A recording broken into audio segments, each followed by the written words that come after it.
안녕하세요. 이번 주 강서구 부동산 이야기는 지난번에 예고해드린 대로 라이트하우스란 분께서 올리신 강서구 관련 동영상에 관한 좀 반박을 해볼까 합니다. 재미있는 내용도 많고 이상한 내용도 많지만 강서구에 오래 살아온 입장에서는 개인적으로 공감하지 않는 내용들이 다수 있더라고요. 바로 시작하겠습니다. 우선 라이트하우스란 분의 유튜브 페이지를 보니까 재밌는 내용들이 좀 많더라고요. 뭐 청와대 국민청원 마곡으로 망한다. 진실도 알아야 되고요. 호재에 속았어요. 진실. 뭐 최진실 씨 좋아하시는 분인가? 여튼 무상향 될 수 없는 이유, 공급폭탄, 분양불패, 하락폭 감소, 진실, 또 진실 나왔죠? 이거는 뭐 아직은 부동산 얘기는 아니니까 논외로 치고, 로또 분양. 저는 이번 유튜브 내용을 볼 때 충격, 경악, 이런 일이 뭐 이런 좀 가십성 제목 달린 언론사 기사를 보는 듯한 그런 느낌이에요. 뭐 글씨도 노란색, 빨간색. 그래서 보통 우리는 이런 분들을 하락론자라고 하죠. 전형적인 하락론자 스타일의 그런 유튜브 영상인데, 하필 그 중에 또 마곡 이야기를 친절하게 해주셔가지고, 마곡 이야기만 안 해주셨으면 이분이 뭐 어떤 분인지도 저는 뭐 알 길도 없고 관심도 없을 텐데, 일단 강서구 이야기를 해주셨으니까 강서구 부동산 이야기에서 그에 대한 화답을 해드리겠습니다. 일단은 그분께서 강서구 분석을 크게 세 가지 관점으로 해주셨더라고요. 상승률에 대한 분석, 그 다음에 엔밸류 상승하니까 나머지 강서구 지역 동반 상승하고, 동반 상승의 이유가 투기꾼들이다 라고 일단 강서구의 상승 이유를 분석해 주셨어요. 그에 대한 반론으로, 우선 강서구 상승률 같은 경우는 이런 분들이 제일 지금 저는 왜 이런 분들을 대체적으로 안 좋아하는 이유가 있습니다. 본인들의 주장을 증명하기 위해서 통계에서 자기들한테 유리한 부분만 발췌해 가지고 쓰거든요. 자, 강서구 상승률 같은 경우는 비슷한 시기에는 강서구뿐 아니라 서울도 비슷하게 상승을 했어요. 물론 이건 있습니다. 마곡지구 호재의 전, 그 다음에 이제 글로벌 금융위기, 유럽발 금융위기 때 그 직전까지의 강서구는 서울시 25개구 중에 좀 하위권이었거든요. 그러다가 이때 이런 하락기를 탈출하고 상승기에 접어들면서 하위권에서 중위권으로 도약은 했어요. 이 도약을 했다는 게 25개구 중에서 뭐 20등 하다가 강남 3구 다 잡아먹는 정도가 아니라 한 중간 정도로 올라간 수준이거든요. 당연히 마곡지구는 호재가 있으니까 그 정도 상승은 당연한 건데, 이거를 일정 부분의 그래프만 발췌해가지고 투기꾼에 의한 수요다라고 말씀을 하시고, 두 번째로는 이게 등촌가양 방화의 복도식 아파트만 설명하면서 되게 강서구의 아파트 낡은 아파트라고 그렇게 말씀을 하시더라고요.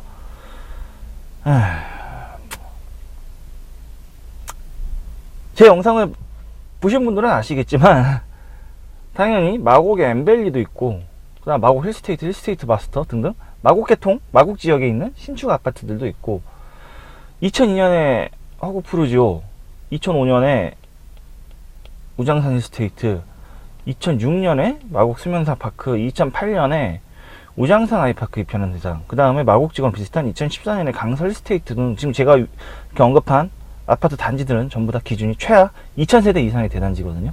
2000세대 이상의 대단지만 해도 2000년부터 2018년, 그러면 거의 18년 됐죠. 18년까지 꾸준하게 공급이 됐습니다. 아주 낡은 아파트만 있는 게 아니란 뜻인데, 등촌가양 방화, 도시개발 단지들 위주만 콕 집어가지고 아파트가 강서구 낡았으니까 살기 불편해요 라고 말씀하시는 것 자체가 일단 첫 번째 오류고, 두 번째로는 복도식 구축 아파트이기 때문에 입지적으로 좋은 위치를 먼저 선점한 경우거든요. 굉장히 되게 참, 이 사실을 아시고도 이런 말씀 하시는 건지, 모르시고 이런 말씀 하시는 건지 모르겠는데, 아시고도 말씀하셨으면 쉽게 얘기해서 이거는 내용의 조작이고, 모르시고 말씀하셨으면 좀 더 강서구에 대한 공부를 하시길 바랍니다. 강서구뿐 아니라 서울시 도처에 깔려있는 주공이나 시향 아파트들은 대부분 좋은 평가를 받고 있는 이유들이 먼저 입지를 선점했기 때문이거든요. 약간 강서구로 좀 집중해서 말씀을 드리자면은 등가방 전부 전철역 끼고 있습니다. 심지어 제일 멀다고 말하는 방화조차 방화역 개화산역 있거든요. 등촌이라고 말할 것도 없고, 가양도 가장 수혜를 늦게 본 지역인데 그만큼 황금 노선 9호선을 획득함으로써 제일 좋은 그러한 노선을 쥐고 있는 게 가양이거든요. 구축이기 때문에 또 좋은 입지 선점하고, 그러한 부분들이 가격적인 가치를 인정받는 건데, 참 아마 모르시고 이런 얘기를 하셨을 거라 생각해요. 예. 뭐 강서구뿐 아니라 서울시 전체 이것저것 많이 짚으시더라고요. 예. 그렇기 때문에, 그리고 이런 분들이 많을수록 이렇게 지역에 대한 디테일한 정보를 놓치기가 십상이거든요. 그렇기 때문에 저처럼 지역 특화형 유튜브 영상을 올리는 사람이 생기는지 안 생기는지 모르겠지만 저는 하고 있습니다. 그리고 최종적으로 투기꾼들이 판치니까 올랐다라고 말씀을 하시는데, 계속 반복된 이야기거든요. 일부의 함정이에요. 갭 투자 무슨 뭐 매매가 4억이고 뭐 그 다음에 뭐 전세가 3억 몇천이어서 뭐 몇천만 원으로 갭 투기를 했다라고 하시는 분들 판친다 그렇게 말씀을 하시더라고요. 근데 이 말이 나중에 다시 수술하겠지만 시간이 가면 갈수록 굉장히 큰 오류를 빠지는 말이 되고, 두 번째로는 이 시기에 갭 투자는 강서구뿐 아니라 서울시 대부분의 지역에서 어느 정도 좀 가격이 높지 않은 지역들은 전방위적으로 이루어진 현상이거든요. 강서구뿐만 아니라 서울시 대부분의 지역에서 나타나는 현상인데, 강서구만 콕 찍어가지고 마구 망해요라고 얘기하기에는 전체의 범위를 놓고 일부분만 콕 집어서 나빠요 라는 얘기거든요. 그러니까 좀 다른 얘기를 해볼게요. 한 중학생이 있는데 1학기 중간고사에 평균 80점을 맞았어요. 그래서 반석차가 15등이라고 치죠. 기말고사 때는 60점을 맞았어요. 근데 반석차는 오히려 10등으로 올라갔어요. 그러면은 시험이 전체적으로 어려워졌기 때문에 점수가 하락한 거고, 이 친구는 그만큼 많은 노력했기 때문에 석차는 올라간 거거든요. 근데 여기서 부모들은 단지 80점에서 60점으로 평균 점수가 하락했다는 이유로 얘를 공부 안 했다고 혼을 내는 격이에요. 지금 이분이 말씀하시는 건. 보통 이러면 삐뚤어지기 십상이죠, 애들이 이제. 이런 식으로 전체적인 맥락을 봐야 되는데 특정 부분만 콕 집어가지고 그렇게 말씀하시면서 강서구는 투기꾼이 판치는 지역입니다 라고 얘기하기에는 어폐가 너무 많고, 강서구 거품론을 얘기하시더라고요. 거품론. 참 세 가지를 말씀하시던데, 전세가율 급락, 트리플 역세권, 수익형 부동산. 저는 이 중에 수익형 상가 부동산은 잘 모르거든요. 오피스텔에 가서 잠깐 얘기만 하면, 지금은 제가 시대 체크를 못 해봤는데, 제 처제가 마곡 쪽에 이제 오피스텔에서 지금 반전세로 살고 있어요. 보증금 4천에 월세 30을 주고 살고 있거든요. 이때 분양가가 1억 6천이었더라고요. 근데 2018년 1월 기준으로 이미 2억 도달했고, 지금은 뭐 2억 초중반? 그 정도 되는 걸로 알고 있거든요. 대신 거의 모든 오피스텔이 신축이고, 거의 모든 오피스텔이 임대사업자로 묶여있기 때문에 그 수익률 자체가 썩 좋은 편은 아닌 걸로 알고 있습니다. 어차피 올려봤자 2년에 5% 한계인 걸로 알고, 1년인가 2년. 예, 여튼. 그래서 거의 뭐 보증금 1000에 50에서 60 정도가 기본으로 알고 있는데, 이런 식으로 보증금이 묶여있는 대신에 매매가 자체는 상승했어요. 예. 그 다음에 상가 쪽은 제가 전혀 모르기 때문에 되게 더 많은 말씀을 드릴 수는 없지만, 최근에 뭐 주말에 마곡 쪽 가보시면 마곡나루역하고 발산역 쪽은 굉장히 좀 상권이 많이 활성화된 느낌을 받거든요. 수익형 부동산에 대해서는 전 여기까지만 얘기하고, 나머지 두 가지 부분에 대해서 좀 자세하게 얘기를 하겠습니다. 일단 전세가율 급락인데, 첫 번째로 강서구는 20년 내내 공급이 지속된 곳이에요. 아까 전에도 얘기했죠. 2002년에 허구 프루지오, 2005년에 우장산 힐스테이트, 2006년에 소셜믹스 형태인 마곡 수명산파크, 2008년에 우장산 아이파크 입현한 대상, 2014년에 마곡지구의 만세대 물량, 그 다음에 강서힐스테이트, 모두 최하 2000세대 이상의 대단지만 지금 몇 년 단위, 2, 3년 단위에 3, 4년 단위로 꾸준히 공급이 됐습니다. 전세가가 그렇게 쉽게 올라갈 수 있는 구조가 아니거든요, 강서구 전체가. 그런데 이제 부동산 불황기를 탈출을 하면서 매매가는 올랐어요. 예, 매매가 올랐는데 그 불황기를 탈출하는 14년 15년 순간에도 만세대 엠밸류와 2600세대의 강서 힐스테이트가 공급이 된 상황이에요. 2014, 15, 16이죠. 예. 시당초 전세가 그렇게 쉽게 오를 만한 그런 구조는 아닌데, 이거를 지금 전세가율이 급락했다는 이유로 마구 거품이다 라고 말씀하시더라고요. 그 다음에 뭐 전세 매물 쌓여가서 뭐 소화가 안 된다고 말씀하시는데 그 근거는 잘 모르겠어요. 무슨 근거로 그렇게 말씀하시는지. 일단은 제가 2018년 국토교통부의 부동산 실거래가 데이터를 기반으로 설명을 드릴게요. 강서구 기준이고 이거는 거래 건수입니다. 이 세 가지 모두 2018년 기준으로 매매 거래량 강서구가 2위고 전월세 거래량은 5위예요. 그 다음에 거래 건수 기준에 매매 전월세 비중은 33.2%로 16위를 지금 기록을 하고 있거든요. 이 수치에 대해서 좀 설명을 드릴게요. 당연히 매매 거래량 2위, 서울시 25개구 중에서 거래량이 두 번째로 많은 곳이에요. 누군가는 팔면 누군가는 샀다는 뜻이거든요. 전월세 거래량 5위. 전월세야말로 실거래랑 가장 직접적인 지수를 나타낼 수 있는 지표로 할 수 있죠. 25개구 중에서 5위입니다. 가장 많이 아니라 다섯 번째로 많은 사람들이 떠나가고 그와 함께 많은 사람들이 또 새로운 터전을 잡아간다는 뜻이거든요. 전세 매매 물량이 잘 소화가 안 된다. 전세 물량이 특히 소화가 안 된다라고 말씀하셨는데 그 근거가 좀 되게 궁금해요. 어떤 근거로 말씀하시는지. 그 다음에 매매 전월세 비중의 33.2%. 이게 무엇을 뜻하냐면은 뭐 거래가 매매가 70건, 그 다음에 전월세가 30건, 두 개 합치면 총 거래량 100건이잖아요. 100건 중에서 전월세 비중이 30%라는 뜻이에요. 아니다. 매매 비중이 30%고 전월세 비중이 70%고 이게 25개구 중에 16이라는 건데, 이 16이라는 수치에서 위로 올라갈수록 좋을까요? 안 그러면 아래로 내려갈수록 좋을까요? 정답은 아래로 내려갈수록 좋습니다. 자, 강서구 16이면은 17위부터 25위까지 어떤 구들이 있느냐? 강남 상구, 마용성, 동작 광진입니다. 이 위가 이제 강서구거든요. 즉, 집값 비싼 동네에 패턴을 보여준다고 할 수 있어요. 이 16이라는 수치는. 거의, 그리고 제가 이 강서구 부동산 내내 이야기하는 게 올라봤자 강서구는 서울시 평균 정도거든요. 평균보다 살짝 나은 정도, 약간 좀 중상위권으로 도약할 수 있는 기반이 마련됐다라고 얘기할 수 있는 수치가 거래 건수 기반의 매매 전월세 비중이에요. 전세 물량이 소화가 안 된다. 진짜 소화가 안 되는 곳이 이제 강남 상구, 마영성, 동작 광진이거든요. 지금 33.2%인데 1위가 50% 정도 돼요. 강북군가 그럴 겁니다. 예.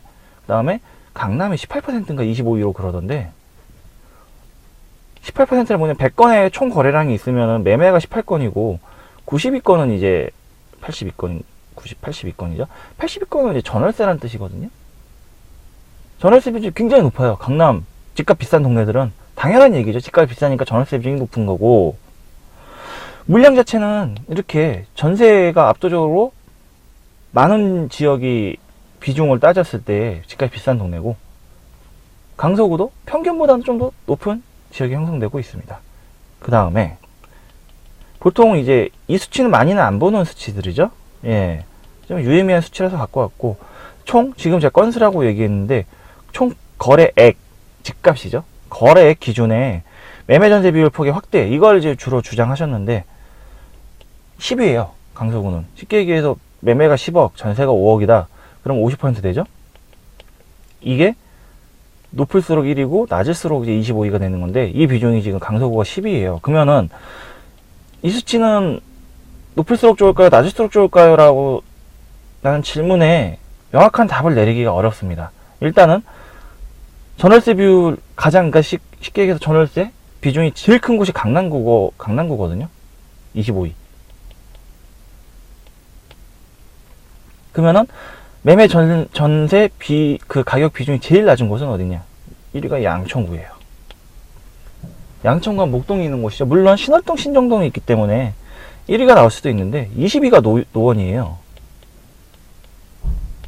이런 식으로 보면은 순위권 보면 성북구도 지금 5위인가? 5위 안에 성북구가 들었거든요. 즉 이거는 어떠한 일정한 패턴을 콕 집어가지고 이런 경향이 있습니다라고 얘기가 어려운 수치예요.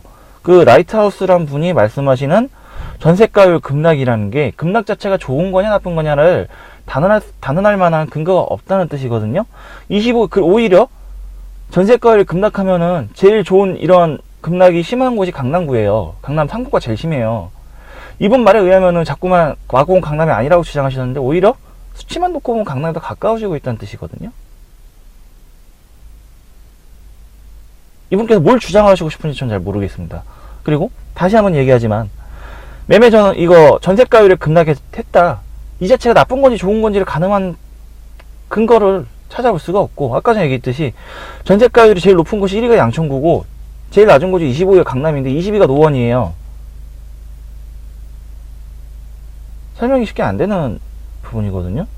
통계를 볼 때 어떠한 패턴을 분석을 하는 게 굉장히 좀 중요한 작업인데, 이 패턴에 대한 분석할 시간 제가 많지는 않은 시간적으로 여유가 많지 않아서 굳이는 안 했습니다만, 앞에 건수 대비 금액에 대한 전월세 비중에 대한 차이는 전 잘 모르겠습니다. 이거는 어떤 패턴이 보이는데 얘는 패턴이 잘 안 보여요. 그래서 전세가율 급락했다고 이게 거품론? 강남이 최고 거품이라는 뜻이기 때문에 말이 성립이 안 됩니다. 그 다음에 제일 웃기는 말이 트리플 역세권이어서 수요 분산이 가속화된다는데 이 말을 어떻게 좀 우선은 이런 여기 없어서 집값이 굉장히 뛴 곳이 있기는 해요. 아주 틀린 말은 아닙니다. 대표적인 게 판교의 푸르지오 그랑블이거든요. 판교 자체가 지금 굉장히 넓죠. 동판교, 서판교 나뉘어져 있고, 동판교 쪽에 업무지구랑 아파트들이, 서판교는 주로 아파트들이 밀집되어 있는데 전철은 동판교 쪽에 신분당선 하나에만 의존하고 있잖아요. 그렇기 때문에 전철역이 극도로 지금 없기 때문에 전철역이 제일 가까운 푸르지오 그랑블이야 판교 톱으로 알고 있습니다. 이렇게 전철역 교통인프라가 굉장히 열악한 지역에서는 수요 분산이 감속화되죠. 그렇기 때문에 집값이 오르는 게 맞아요. 판교는 얼추 맞는 예시입니다. 아주 맞진 않아요. 왜냐면 강남과 가까우니까. 얼추 맞는다고만 할게요, 그냥. 그런데 우선 라이트하우스란 분이 김포의 순유입이 제일 큰 비중이 강서구라고 말씀하시더라고요. 강서구에서 인구 유출이 제일 많이 되는 곳이 김포시가 압도적으로 많고, 그 다음 고양시로 빠져나간다는 건데, 문제는 나가는 사람, 들어오는 사람 총합을 따지면은 여전히 증가 중이에요. 강서구는. 예, 강서구에 들어온 사람이 없이 김포로 고양시로 계속 빠져나간다면 라이트하우스란 분의 말씀이 맞는데, 빠져나가는 만큼 영등포구, 양천구 이쪽에서 꾸준히 들어오고 있습니다. 유입이 되고 있습니다. 그래서 문제는 지금 순증이라는 거거든요. 강서구 인구는. 심지어 서울시 인구가 감소하는 추세일 때조차 마곡지구의 영향으로 순증을 했어요. 웬만한 지역들 다 유출이 심한 지역들 태반인 곳에 강서구는 굉장히 많은 유입을 기록했거든요. 강서구 구민들이 김포시나 고양시로 많이 빠져나간다는 사실은 맞아요. 그런데 그만큼 다른 지역에서 더 들어오고 있는데, 이거를 그러니까 유출 증가로 봤을 때, 증가면은 이거는 꺼내면 안 되는 얘기거든요. 꺼내면 안 되는 얘기인데 굳이 이걸 꺼내셔가지고 반박당하시게. 계속 앞에서 누누이 말씀드렸다시피 자기가 본인이 주장하고 싶은 유리한 데이터만 끄집어내가지고 내 말이 맞지라고 얘기를 주장을 하시는데, 데이터에 대해서 다시 좀 기본적인 통계와 수치를 들여다보는 방법부터 다시 생각을 해보셔야 될 것 같아요. 두 번째로는 대기업 직원들이 강서구는 집값이 비싸서 집값이 싼 김포로 간다는데, 바로 위에 말을 본인이 주장해놓고서 지금 서로 상충되는 이야기를 하고 있습니다. 이게 무슨 말이냐? 강서구에 사시는 분들이 김포시로 굉장히 많이 이사를 가세요. 그렇다면은 이 강서구에서 김포시로 이사를 가시는 분들이 다 마곡 직장이니까요? 아니거든요. 그냥 대부분은 강서구 토박이에요. 바꿔 말해 이거를 무엇으로 설명을 할 수가 있느냐? 정작 마곡의 직장인 분들은 김포로로 가시는 분들이 있겠죠. 하지만 강서구로도 오시는 분들이 있고 다른 인근 지역으로 가시는 분들도 있고 이사를 안 오시는 분들도 있습니다. 참 강서구민이 김포시로 간다는 것 자체가 원래 강서구는 베드타운이었거든요. 저만 해도 강서구에 물론 이제 중 학창 시절은 구로구에서 보냈지만 이제 대학 다닐 때부터 강서구로 와가지고 직장은 사대문 쪽인데도 불구하고 계속 강서구에 살고 있어요. 저 같은 사람들이 더 많아요. 지금 현재도. 그런데 이제 집값이 오르면서 거주 비용이 상승하기 때문에 상대적으로 저렴한 김포로 가는 건지, 바꿔 말하자면은 기존의 강서 구민들이 김포로 가시는 거지 마곡이 직장인 분들이 강서구로 갔다 김포로 가시는 게 아니거든요. 그러면은 대기업 직장인들이 김포로 선택하시겠죠. 안 하시진 않겠죠. 예. 하지만 강서도 선택해요. 강서구는 집값이 비싸서 못 들어오고 김포로 온다고 그러는데 강서구에 살고 있는 사람으로서 말씀드릴게요. 저희 조카가 초등학교 3학년이에요. 초등학교 3학년인데 LG 부부죠. 조카 친구 엄마 아빠가 LG 직원이신 분들이 친구가 한 여러 명 있어요. 한 반에만. 조카가 다니는 학교에 반만 특이할 수도 있는데 굉장히 이미 학군적인 가치를 고려하면서 장기 거주의 목적으로 마곡지구 생기기 몇 년 전부터 미리 들어오신 분들도 많고, 제가 2016년 8월에 가양우성을 샀습니다. 그럴 때 이제 살 때 그때 부동산에서 무슨 얘기를 하냐면은 대전에 LG 다니시는 분들이 열 몇 채 싸그리 다 사셨다. 몇 채 안 남았다. 사던지 말던지 알아서 해라. 완전히 제가 집 사는데도 불구하고 의뢰 입장이 돼가지고 살게요. 여기 계약금 있습니다. 그렇게 샀었는데 문제는 입주 전부터 꾸준히 매매 수요 꾸준히 있었어요. 투기 수요다? 아니 대전이나 그런 지방 쪽 LG 다니시는 분들이 서울에 올 거를 확정이 됐으니까 미리 사놓으시는 걸 투입금이라고 하신다면은 말도 안 되는 얘기잖아요. 이거는 이런 분들도 많았어요.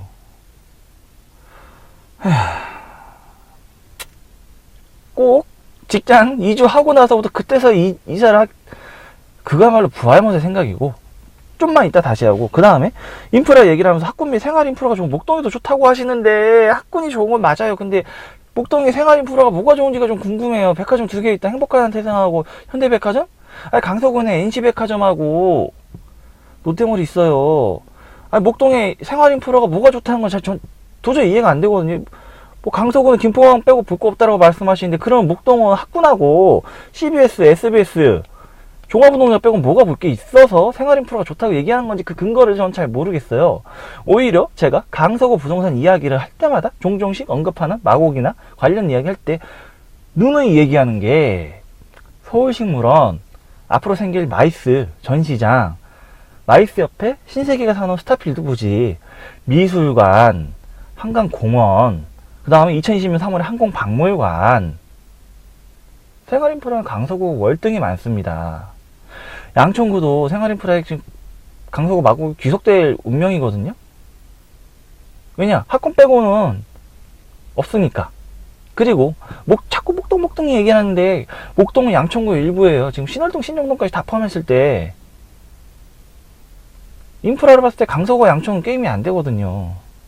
당장 전철역만 하더라도 강서구 18개인데 양천구 6개예요.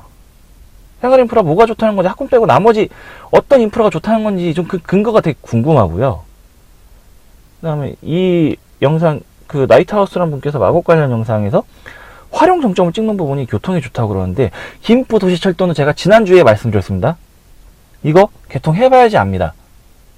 앞에서 타기만 하지 내리진 않으니까 중간부터는 아예 타지도 못할 수 있거든요. 이건 또 다른 의미의 지하철 대란이 일어날 수가 있고, 지하철 9호선의 지역철은 보통의 전철이 될 만큼의 심각한 교통대란이 일어날 수 있는 영역이에요. 그 다음에 2월 중순에 기습폭우가 폭설이죠. 기습폭설이 내렸는데 서울시는 제설 작업이 다 됐어요. 근데 김포시가 제설 작업이 안 돼가지고 거짓말 안 하고 김포에서 강서구까지 3시간 걸리기도 해요.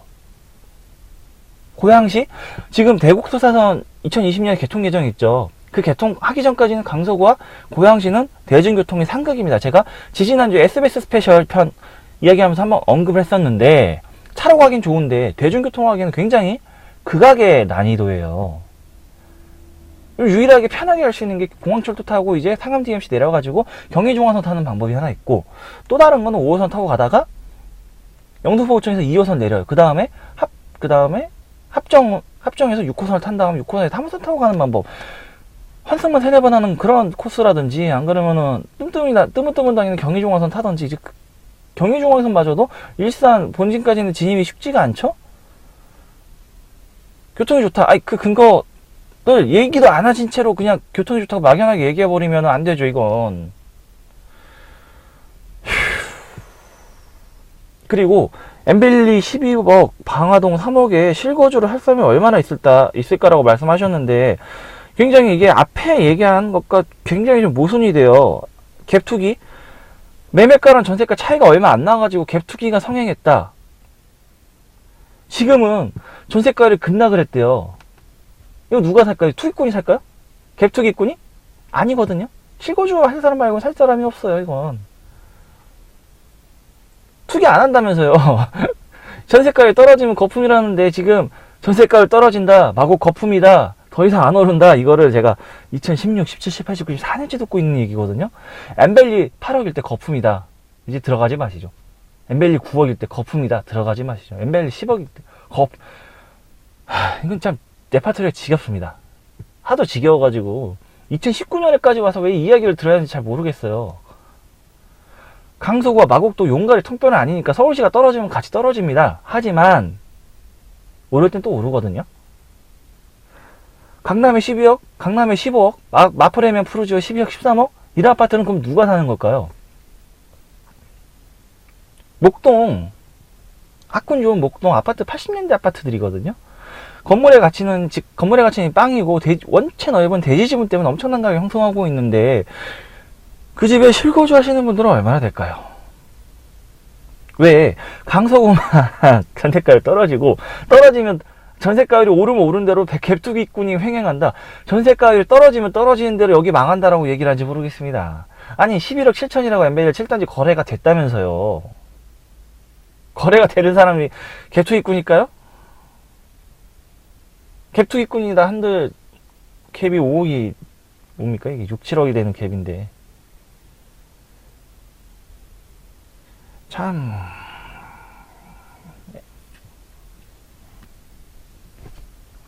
뭐라고 참 말씀드릴지 모르겠고, 마곡은 강남이 아니다라고 라이트하우스라는 분께서 말씀하셨는데, 트리플 역세권이 약점이래요.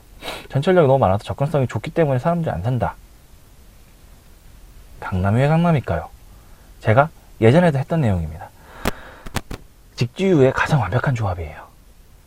직주근접은 이미 구시대적인 발상이고, 앞으로는 직장, 주거, 유동인구 세 가지를 모두 쥐고 있어야 됩니다. 강남 직장인이 강남에서만 출퇴근하진 않아요. 강남 자체는 좋은 직장, 좋은 집, 이 두 가지가 있으니까 좋은 학군도 생겼어요. 대한민국 최고의 도시가 됐습니다. 하지만 강남의 모든 직장인들은 강남에 사는 게 아니거든요. 강남 밖에 더 많이 살아요. 강남에 집이 없는 강남 직장인이 많을수록 교통인프라는 발전합니다. 왜 강남의 지하철이 2호선, 3호선, 7호선, 9호선, 분당선, 신분당선, 왜 여기에 뭐 위례신사선 등등 더 앞으로도 예정돼 있죠? 왜 이럴까요? 제가 이건 강서구 부동산 이야기하면서 여러 번 얘기했는데, 강남 직장인이 강남 집에서 왔다 갔다 하면 전철 필요 없어요. 강남은 외에 사람들이 강남에 다 오기 때문에 교통의 인프라가 필요한 거고, 라이트하우스란 부분의 말을 그대로 차용하자면 강남도 원체 접근성이 좋기 때문에 집값이 떨어져야 되는데 실상 그 반대죠. 물론 강남은 학군이 좋다는 얘기가 좋다는 장점이 있습니다. 어찌됐건 직장과 집이 있으면 학군이 생기고, 모든 직장이 직장 근처에 살 필요는 없습니다. 그리고 그래서만도 안 되고요. 직주 근접이 제일 성공한 케이스가 아마 상암이지 않나 싶어요. 대신 이제 대중교통이 애매해지죠? 판교도 마찬가지고, 자급자족의 도시는 약점이 이거예요. 자기들끼리 먹고 살기에는 볼륨이 부족해요. 그 볼륨 부족한 볼륨을 채워넣는 게 유동인구거든요. 강서구에 대한 유동인구는 제가 여러 번 말씀드렸습니다. 기존에 강서구 토박이들이 있고, 저 같은 토박이들이 있고, 직장 때문에 이사 오시는 분들이 있고, 마곡이 직장이지만 집은 강서구가 아닌 다른 출퇴근자 직장인들이 있고, 그 다음에 사람이 모이면 약속 장소라는 게 생기고 행사가 열리고, 그런 기반 시설도 충분히 지금 셋업 중이죠. 그렇게 되면 유동인구가 발생합니다. 그러면은 지금의 2호선, 5호선, 9호선, 공철, 그 다음에 예정된 지금 여기에 이제 원종 홍대선 미확정이긴 하지만 원종 홍대선, 강북 횡단선, 그 다음에 대곡 소사선, 이게 충분하지 않을 수가 있어요. 강서구는 저기 뭐 수유리, 저기 중량구 이런 데서 이제 마구 출퇴근하시는 분들이 생길 수도 있거든요. 강북 횡단선의 목적도 그러한 분들의 접근성을 향상시키기 위한 방법 중에 하나고요. 그러면 마곡은 강남이 아니다라고 라이트하우스라는 분께서 말씀하셨는데, 도시가 발전하는 모습은 강남의 판박이에요. 마곡은 마곡이 제2의 강남은 아니지만 서울시 25개구 중에서 제일 상승 가능성이 높은 지역이라고 단언합니다. 집값? 집값이야 오를 수도 있고 떨어질 수도 있어요. 이러한 하락론자분들이 전 제일 싫어하는 이유가 뭐냐, 집의 가치를 무조건 돈의 가치로만 산산을 하기 때문에 집값이 떨어져야 된다고 주장을 하시는 거거든요. 실제로는 주거의 가치가 더 중요해요. 집은 사는 곳이지, 살기 얼마나 좋느냐에 따라서 집값이 결정되는 거고, 투기꾼들 제일 싫어하는 거는 자기 돈이 있는 거예요. 까먹는 거예요. 자기가 돈을 넣었을 때 버는 곳이라고 판단하기 때문에 투기꾼들이 들어오는 거거든요. 바꿔 말하자면은 투기꾼들마저도 주거의 가치가 인정을 해야지 들어온다는 말입니다. 그런데 하락론자분들은 무조건 집값이 떨어져야 되는 이유, 비싸니까, 이 사고에 사로잡혀가지고, 아까 전에 그 라이트하우스라는 분께서 올리신 동영상 보듯이 뭐 위기, 진실, 하락 등등 말로 채워지게 되거든요. 그러면 안 되고요. 제가 지금 30대 후반인데 10년은 구로구에 살고 20년 정도는 강서구에 살아온 사람입니다. 저를 투기꾼이라고 하시진 않겠죠? 물론 강서구에 집도 있습니다. 집도 있고 가족들도 모두 강서구에 집을 샀습니다. 제 영향을 받아 산 경우도 있고, 제 영향과는 무관하게 산 경우도 있고, 저 같은 사람도 있어요. 강서구엔. 마이스부지 유찰에 대해서 언급을 했었는데, 지역에 대한 정보는 지역 주민들이 제일 잘합니다. 강서구에 대해 잘 모르시면 이런 얘기 함부로 하실 필요 없어요. 2018년 8월 2일로 기억합니다. SH공사 본사 건물에서 이거 마곡마이스 설명회를 가졌었고, 저는 직접 가봤었거든요. 그리고 그 당시에 이제 강서구 단톡방에 계셨던 많은 분들이 이거 유찰돼야 된다, 낙찰되면 안 된다라고 말씀하셨어요. 저도 동의하는 바이고, 그리고 그 당시 SH의 자세를 봤을 때 뭔가 우리가 모르는 뭔가가 있지 않는 한은 저러한 고자세로 이 땅 팔려는 의도가 뭘까라는 생각을 가졌거든요. 만약에 우리가 하는 게 전부라면 이건 100% 유찰이다라고 생각을 했었고, 물론 제일 핵심적인 건 고도 제한이죠. 고도 제한이고, 여러모로 이건 몇 번 더 유찰돼야 돼요. 마이스는 몇 번 더 유찰돼야지 이게 좀 더 좋은 환경에서 생겨날 가능성이 더 높아집니다. 그래서 정작 지역 좀 강서구 부동산에 관심 있는 지역 주민들은 꼭 당장 지금 낙찰될 필요 없다. 시간이야 많고, 물론 이제 마곡역 상권의 활성화를 하면 마이스가 좀 필수이긴 한데, 좀 이쪽에 상가 갖고 계신 분들에는 살짝 죄송스러운 말씀이시지만, 급하게 낙찰해가지고 얼렁뚱땅 지어가지고 중간에 엎어지거나 그럴 바에는 착실하게 하나하나씩 차근차근 준비하면서 더 좋은 가치를 바랄 수 있을 때 낙찰되는 게 저희 입장에서는 좋습니다. 마이스 부지 유찰 갖고 뭐라 하지 마세요. 예, 잘 모르시면. 그래서 이분이 낸 결론은 꽤 많이 이상합니다. 아까 전에 했던 말의 정리인데, 매매가만 놓고 전세가가 유지되면 실거주가 들어오지 않는데요. 꼭 집 사가지고 내 집에 반드시 살아야 되는 이유가 없습니다. 전세가가 유지가 되면 오히려 당장 비싸서 매매를 염두하시지 않은 분들도 들어오실 수 있거든요. 어떻게 보면은 인구 유입에 굉장히 좋은 찬스가 됩니다. 전세가 유지는. 전세가가 유지가 그렇게 많이 안 오르면요. 그래서 참 이분이 말하는 걸 약간 역설적으로 얘기하면 매매가가 뛰어요. 전세가도 뛰어야 돼요.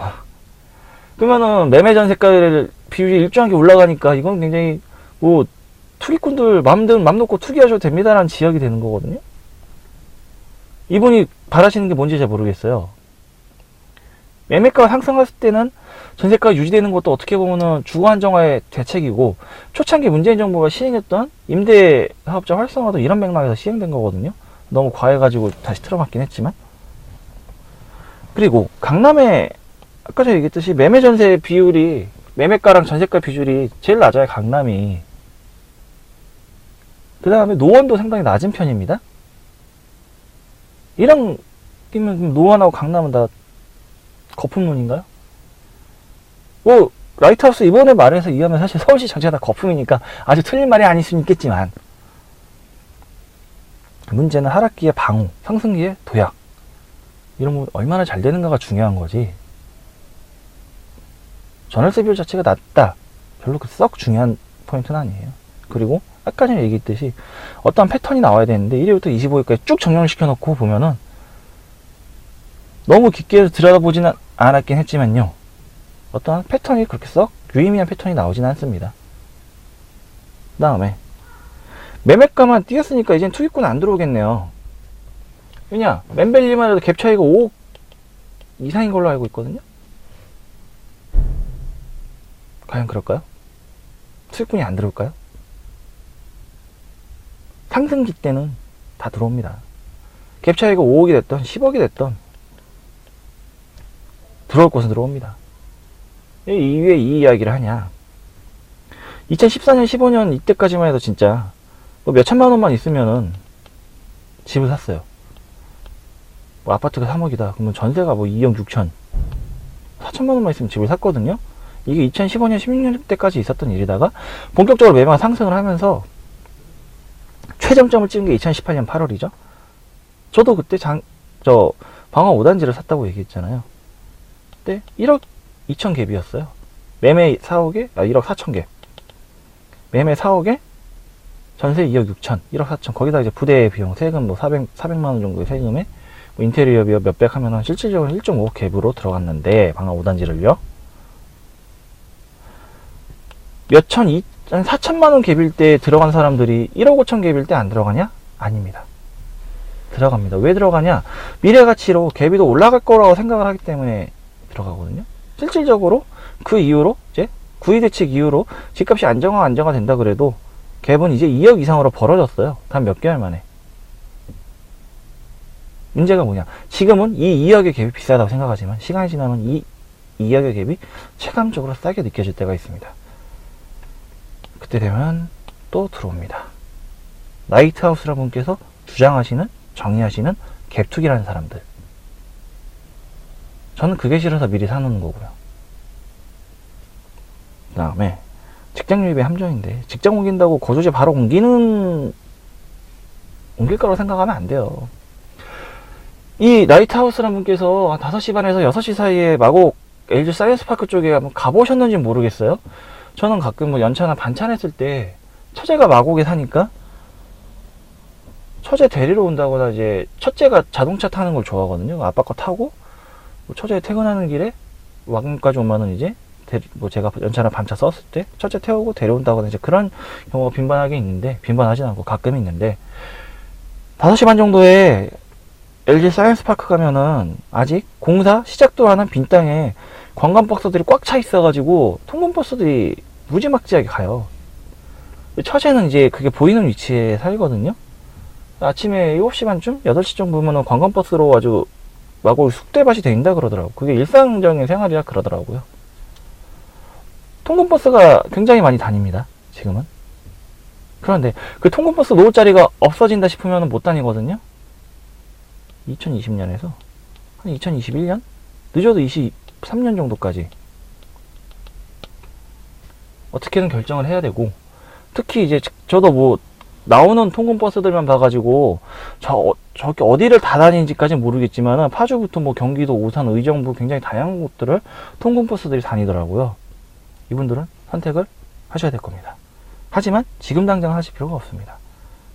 뭐 LG뿐만이 아니라 통근버스 운영 안 하는 기업들도 많을 거고, 그리고 인서울에 계신 분들은 어차피 서울에서 출퇴근하시지, 전철 잘 돼 있으니까요. 당장 안 오시거든요. 그런데 신입이라든지, 안 그러면은 목동이란 학군이 좀 부담스러울 때 우장산 학군이라는 대체제가 있거든요.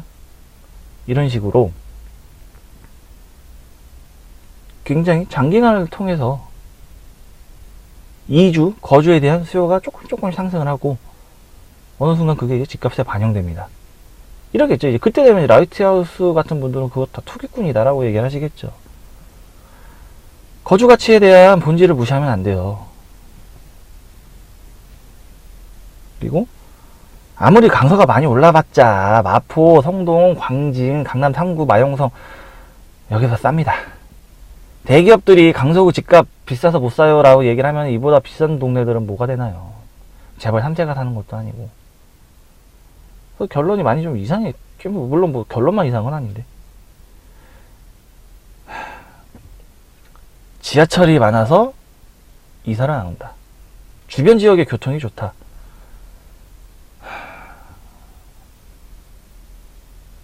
전세가율이 낮아가지고 거품이다.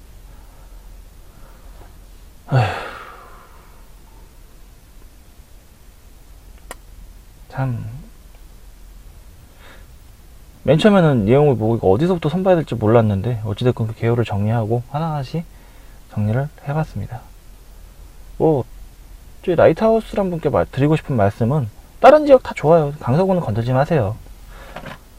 예상외로 지역에 대한 지역 부동산 정보, 지역 생활 정보, 거주 정보 굉장히 많은 교류가 있고요. 저 같은 사람도 있습니다. 그리고 내용을 얘기할 때 좀 도시공학적인 관점하고 대중교통에 대한 좀 본질적인 이해가 굉장히 많이 결여되신 분이에요. 그런 부분에 대한 좀 대비가 있어야 되지 않을까 싶습니다. 저 같은 일반인한테 지적당하고 반박당할 정도라면은 이런 영상, 그 라이트하우스라는 분께서 만드신 영상 자체를 좀 다시 생각을 해봐야 되지 않나 싶습니다. 예. 일단 오늘은 좀 시간이 많이 지났죠? 여기까지 하겠습니다. 아휴, 뭐 이분뿐만이 아니라 다른 뭐 자칭 타칭 전문가분들 강서구 얘기 많이 하시죠. 마곡 거품론 수년째 들어온 이야기고. 예. 다음 이야기는 뭐가 아직 할 것 많은데 머릿속에 명확하게 정리는 안 됐거든요. 근데 아마 최근이 이제 좀 하락기라고 하죠. 하락기에 관한 이야기를 할 수도 있고 다른 이야기를 할 수도 있겠지만, 일단은 하락기에 관한 이야기로 좀 주제를 생각을 하고 있습니다. 다음에 뵙겠습니다. 감사합니다.